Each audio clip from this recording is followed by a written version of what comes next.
আজ আমরা খাতলা অঞ্চলের মশক পাহাড় সম্বন্ধে জানব এবং সঠিক তথ্য দিয়ে আপনাদেরকে দেখানোর চেষ্টা করব এবং অনেক জানা অজানা পুরনো ইতিহাসের তথ্য লুকিয়ে আছে এই মশক পাহাড়ে, লুকিয়ে আছে এই প্রাচীন মন্দিরগুলিতে, লুকিয়ে আছে রহস্যময় গুহা, যা আমি সম্পূর্ণ ডিটেলসে বলবো এই ভিডিওতে। সুতরাং আপনি যদি অ্যাডভেঞ্চার প্রেমী বা পাহাড় প্রেমী হয়ে থাকেন তো পুরো ভিডিওটা দেখার অনুরোধ রইল। তবে আর দেরি কিসের, চলো ঘুরে আসি পাহাড়ে, জেনে আসি কিছু অজানা ইতিহাস। এই পাহাড়টি খাতলা সংলগ্ন পাপড়া অঞ্চলে অবস্থিত। আপনি যেখান থেকে আসুন খাতলাকে টার্গেট করে আসুন এবং খাতলা থেকে পাপড়া মাত্র 3 কিলোমিটার, পাপড়া থেকে 2 থেকে 2.5 কিলোমিটার রাস্তা অতিক্রম করলে পাহাড়ের গায়ে পৌঁছে যাবে। আপনাদের সুবিধার্থে আমি পাহাড়টির লোকেশন ডেসক্রিপশনে অ্যাড করে দিয়েছি, আপনারা চাইলে সেখান থেকে লোকেশন দেখে ট্র্যাক করে আসতে পারেন।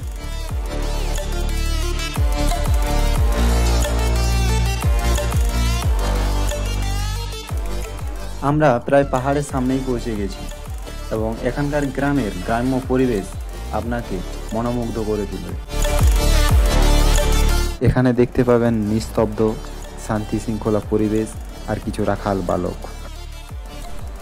পাপড়া থেকে মিনিট 10 বাইক চালানোর পর আমরা পৌঁছে গেলাম মশক পাহাড়ের সামনে।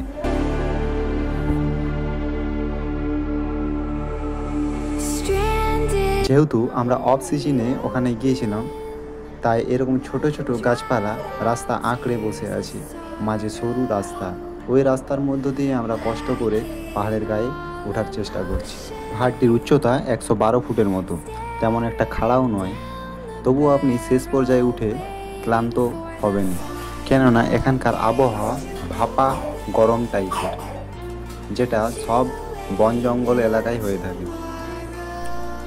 দর্শনার্থীদের সুবিধার জন্য স্টেপ বাই স্টেপ প্রায় 200টারও বেশি সিঁড়ি এখানে নির্মিত করা হয়েছে, যেগুলি প্রাকৃতিক পাথর দিয়েই তৈরি। অবশেষে পাহাড়ের উপরে আমরা উঠতে পেরেছি এবং উপর থেকে এর ভিউ কিন্তু অসাধারণ দেখাচ্ছে। এখানে কিছু প্রাচীন মন্দির এবং সবুজ গাছপালা। যেহেতু আমরা অফ সিজনে এসেছি, তাই আমরা পাহাড়ের প্রকৃত এক্সপিরিয়েন্স পাচ্ছি। এখান থেকে চারিদিকে জঙ্গল, ছোটোখাটো গুল্ম জাতীয় গাছ, যেগুলি পাহাড়ের আসল সত্তাটাকে তুলে ধরছে।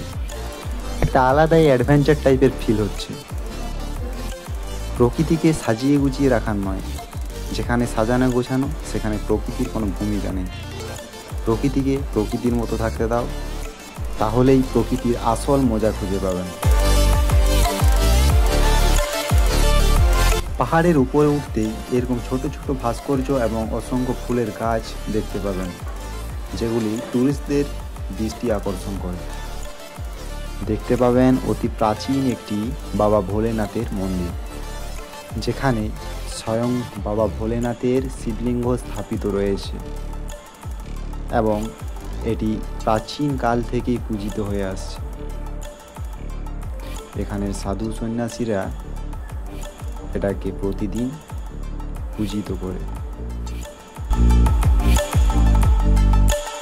এবং এই মন্দিরটির ঠিক পিছনের দিকেই রয়েছে মা কালীর মন্দির। মন্দিরটিতে নানা ধরনের দেবদেবীর নকশার কারুকার্য করা রয়েছে। এই মন্দিরটি খাতড়ারই বাসিন্দা শ্রী দুঃখীচন্দ্র মহাশয় 1381 সালে এটি নির্মাণ করেছিলেন। এখানে প্রতি অমাবস্যাতে এখনও খিচুড়ি ভোগের আয়োজন করা হয়। মন্দিরগুলির ঠিক পিছনের দিকেই রয়েছে এক বিশাল আকৃতির পাথর, দেয়ালের মতো খাড়া দাঁড়িয়ে আছে এবং যার মধ্যে প্রাকৃতিকভাবে এক গুহার সৃষ্টি। আর এটাই হলো সেই গুহার মুখ। এখানে গ্রিলের দরজা দেওয়া আছে যাতে বন্য জীবজন্তু ভিতরে না প্রবেশ করতে পারে এবং এর ঠিক ডান পাশেই রয়েছে মাতা মনসার একটি মূর্তি, একটি সিংহের মূর্তি এবং একটি বাবা বিশ্বকর্মার মূর্তি।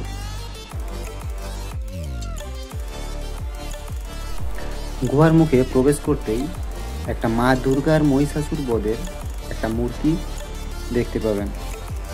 এখানকার স্থায়ী মানুষেরা মনে করেন এগুলি প্রাচীন কাল থেকেই রয়েছে।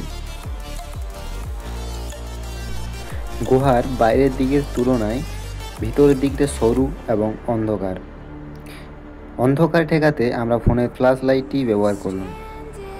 কোনো রকমে হামাগুড়ি দিয়ে ভিতরে প্রবেশ করলাম এবং ভিতরের অবস্থা ভীষণই খারাপ, কেননা এখানের বাদুড়ের মলমূত্রের এক বিশ্রী গন্ধ, চারিদিকে পিচ্ছিল।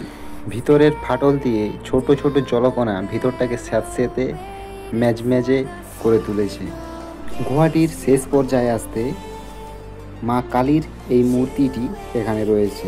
কি ভয়ানক তার তাকানো, যেন তার ক্রোধেই সব ধ্বংস হয়ে যাবে অশুভ শক্তি।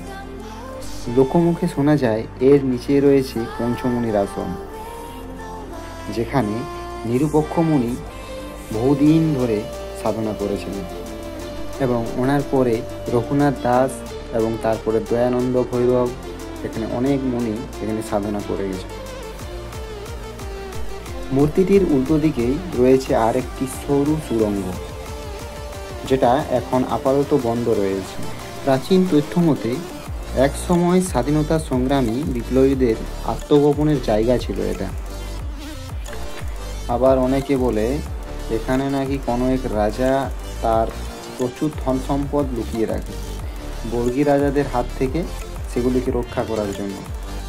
কিন্তু এখানে কোনো রকম ধন সম্পদ এখনও পর্যন্ত উদ্ধার করা হয়নি। তো এই ছিল মশক পাহাড় গুহার ইতিহাস। এবার আমরা পাহাড়টির সর্বোচ্চ উঁচু স্থানটিতে যাওয়ার চেষ্টা করব, যেটা এই পাহাড়টির ভিউ পয়েন্ট। উপরে ওঠার জন্য ডান দিকের যে সরু রাস্তা, সেটা ধরে সোজা উপরে উঠা যায়। উপরে ওঠার সময় রাস্তার মাঝে গাছে এরকম কিছু ভাঁড় দেখলাম টাঙানো রয়েছে। এগুলো টাঙানোর কারণ কি তা আমার জানা নেই। এর ভিতরে তেমন কিছু একটা দেখতেও পেলাম না। কিছু শুকনো বালি, ধুলো আর শুকনো পাতা রয়েছে।